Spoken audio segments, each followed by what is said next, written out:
2001 was a difficult year for many, many people. In Japan, there was a mass stabbing in an Osaka school. In France, there was a chemical factory explosion that injured thousands and caused millions in damages. And of course, in America, hijackers crashed planes into multiple buildings, also killing thousands, and enshrining Western civilization into a dark age of mass surveillance and government overreach. But worse than any of this, Nickelback released Silver Side Up. But 2001 wasn't just the beginning of a new era worldwide. Here at home, NASCAR was reeling from the loss of one of their most prominent and well-known stars, possibly of all time. And honestly, even to this day, 20 years later, not only has NASCAR been unable to recover from this loss, but they've been unable and unwilling to let it go. EA Sports also decided that 2001 would mark a new era in their sports games. They gave each of their namesake sports games a facelift for the 2002 editions, changing the text fonts from blue to black and adding glitters of chrome.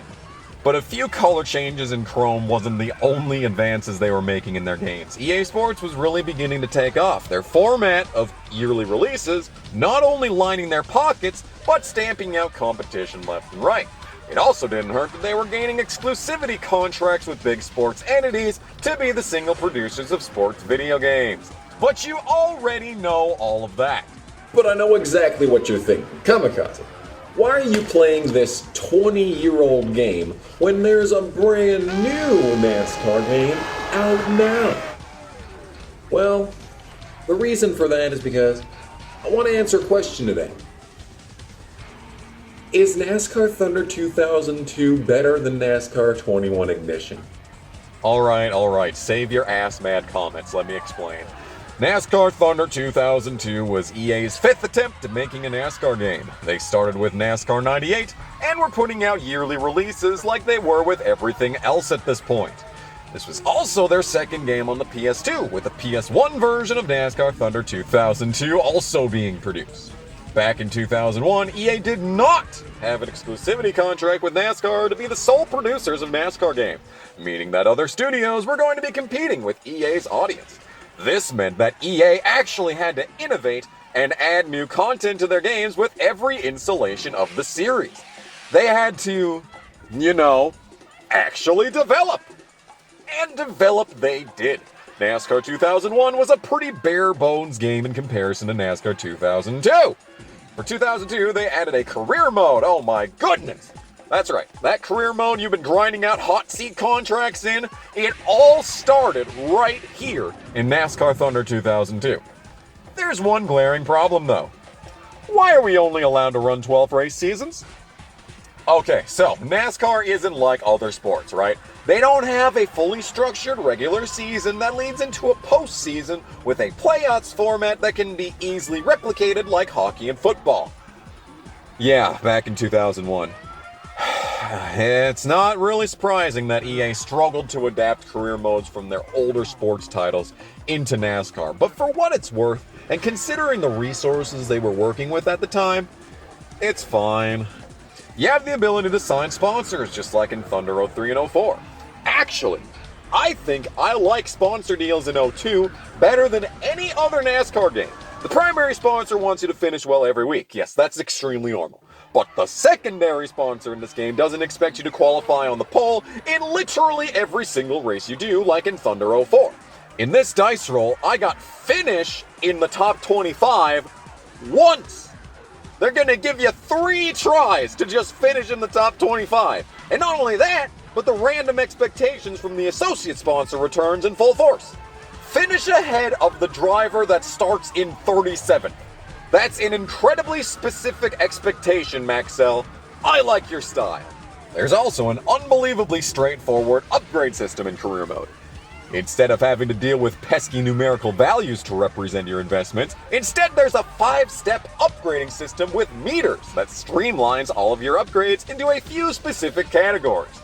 That's right, if your engine isn't up to par, just stuff $250,000 directly into the coolant hole and watch your stock soar. Yeah, it's not the most in-depth upgrade system we've ever seen in a NASCAR game, but it's perfectly acceptable for where NASCAR games were at the time. There aren't any screens to hire crew members either. It's just the car attributes page again. Imagine having your entire career as a tire carrier or a catch can guy or something being reduced to a single button like this. Yeah, that's a drawback for this game, honestly. Unlike in Thunder 03 and 04, there's no crew member names, so I don't know who I'm yelling at when the Jackman decides to fall on his ass. So all that stuff is all well and good, but how do the cars actually drive? Well, in this game, I like to consider the end of the prehistoric era in EA NASCAR games.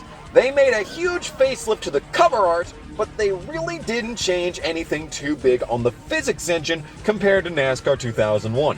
The cars in Thunder 2002 drive like absolute rolling bricks. You're hard-pressed to get them to turn at any point in time. And when you do lift off the gas, or God help you try to use the brakes, the car decides, oh, you didn't like going in a straight line, well fuck you too, and flies off into the next dimension. I spun out not once, but twice in the hairpin at Sonoma just trying to get through there normally. I thought at first it was because I still had the stability control turned on, but that didn't change very much once I turned it off.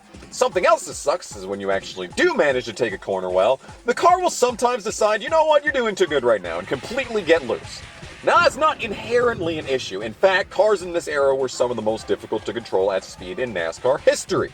The real issue here is when you get loose, the car scrubs off a ton of speed and you become a sitting duck. Like, look at this! Lost nearly 20 miles an hour in a single corner just because the car couldn't go forward. But they built a great tool in your favor to recover from these slides.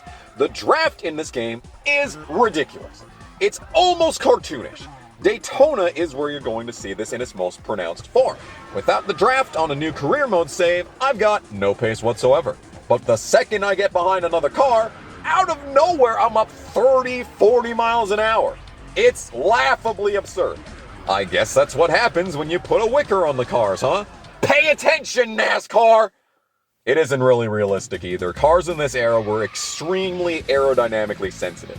Aero push has been a long documented issue as far back as the late 80s. But this is just ridiculous. Oh well, it's not awful. What is awful, on the other hand, is the AI. Good lord, the AI. I don't know if it's just me, but it seems like they scaled down the AI completely for this game. Have the EA NASCAR games always been this easy? Seriously, I came into this game completely blind, not having played it in years, and out of the gate, I was racing for top 10s in career mode on Legend difficulty. I remember watching What If play through this game and how easy it was for him, but I thought that was just because he was good at the game. No, as it turns out, it's just easy. This isn't necessarily a bad thing because they don't block you off the track every single lap in this game like in Thunder 04, which is a definite positive for the game. It's just they're so slow and don't matter to you at all that they don't even have a chance to block. Like, wow, I should have played this game for the channel years ago. That would have been an easy 50-episode series to pump out some content on. Yeah, because it would be 50 episodes long because in spite of having only 12 race seasons, the game clearly outlines before you begin career mode that your goal is to win 8 championships within the next 20 years.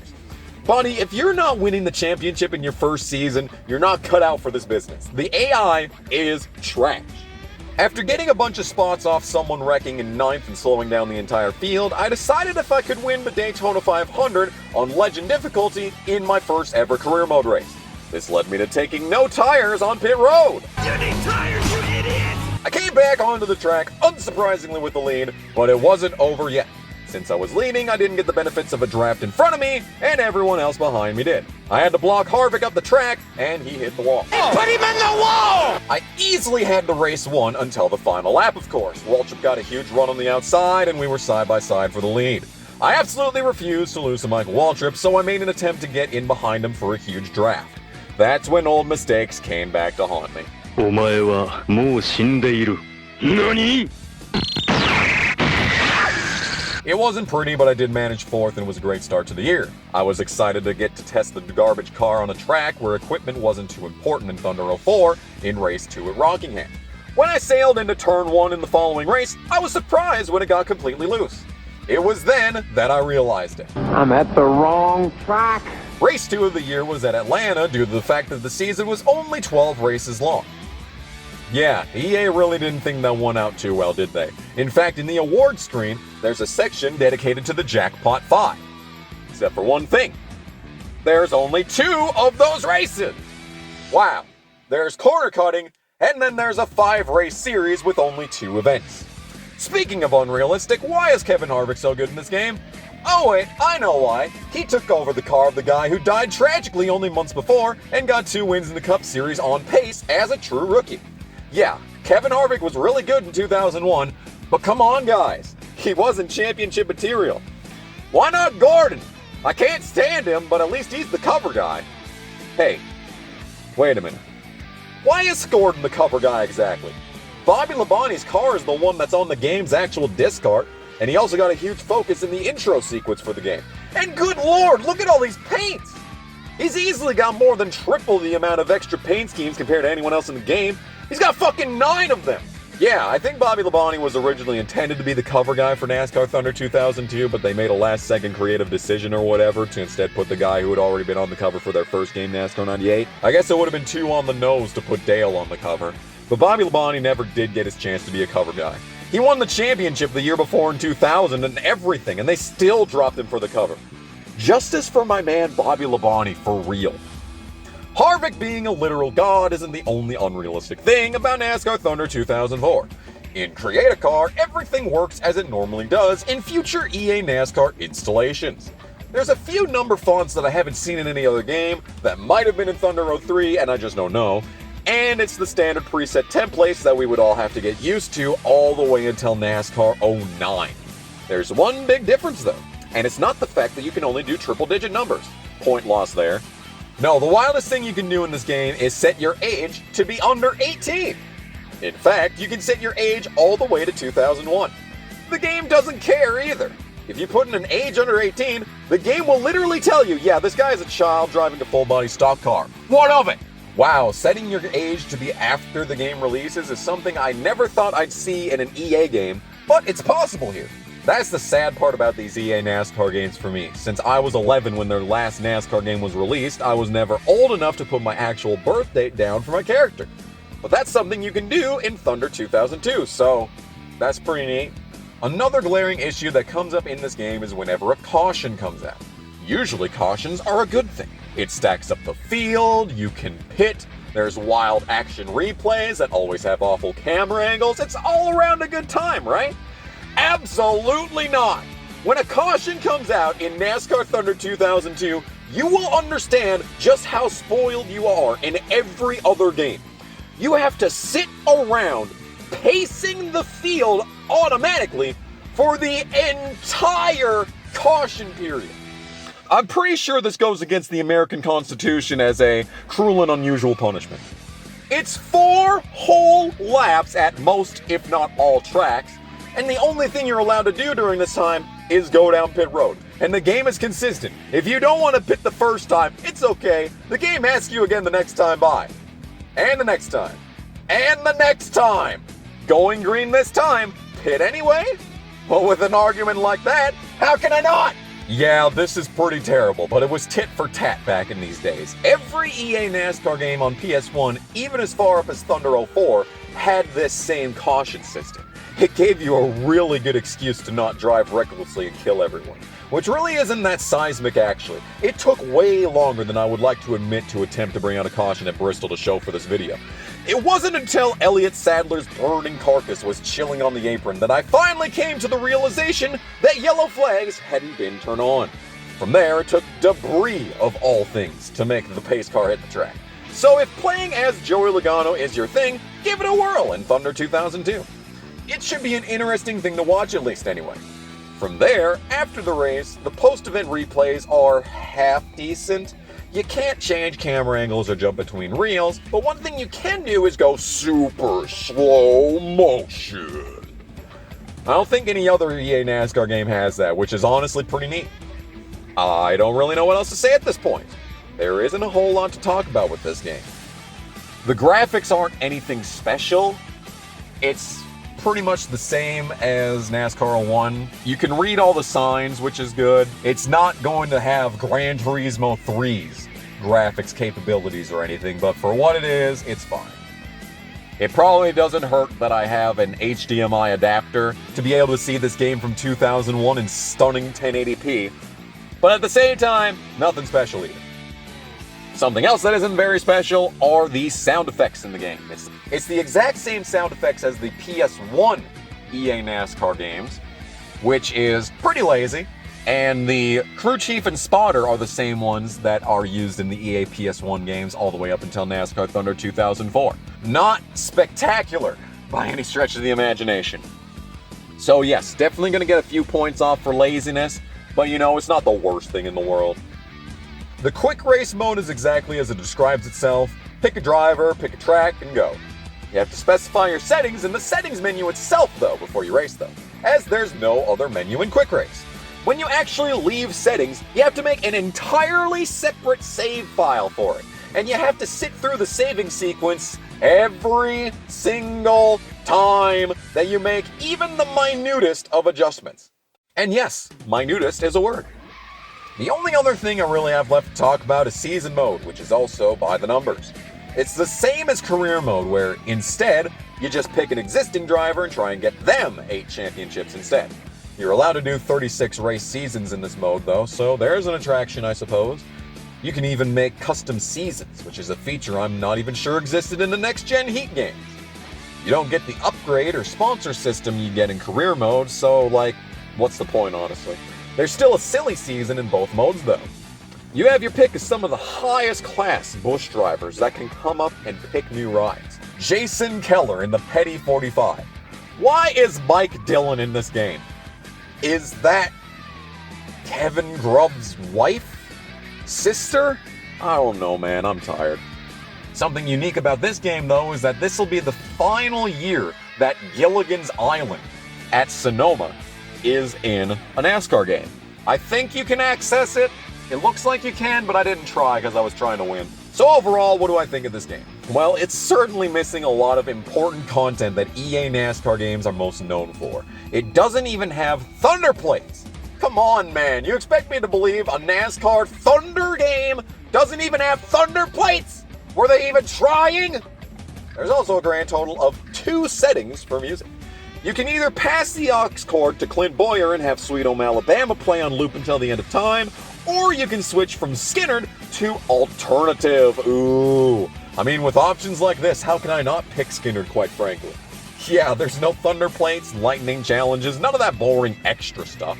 But EA did manage to stuff a 2-minute long FMV promoting all their other sports games for the year onto the disc, so that's cool, I guess.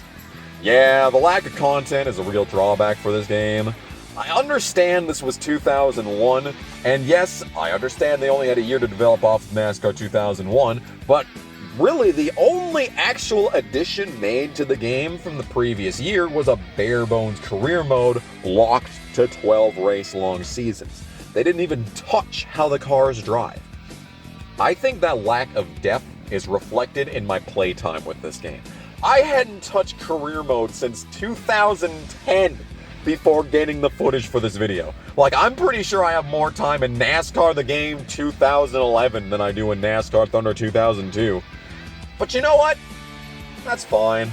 NASCAR Thunder 2002 didn't need to be some blockbuster title. EA was already cornering the market on NASCAR games as it was, and they did manage to make a huge jump in innovation in the next game, NASCAR Thunder 2003. And we all know how NASCAR Thunder 2004 turned out. This game kinda just exists for me, really. Critics at the time in 2001 gave this game tons of acclaim. IGN even went as far as to call it more than a racing game, but a racing RPG of sorts. Yeah, that's a bit extreme, but yeah, it was 2001. I don't know how to end this video. NASCAR Thunder 2002 was a good game. It didn't try to be something bigger than it actually was, and in turn, it gave EA enough time to work on their 2003 installation that actually would attempt to be something bigger. It's a fine game, but just not something I plan on coming back to anytime soon. I mean, just look at the age of that save file. It's safe to say NASCAR Thunder 2002 is a perfectly decent game and the beginning of a transformation that would help EA Sports transcend to God tier. NASCAR Thunder 2003 is just better. I give NASCAR Thunder 2002 7 out of 10 for gameplay, 6 out of 10 for graphics, 4 out of 10 for sound, and 3 out of 10 for replayability. It just kinda exists. But who cares about any of that? What you want to know is NASCAR Thunder 2002 better than NASCAR 21 Ignition? Well, NASCAR Thunder 2002 did need a giant day one patch.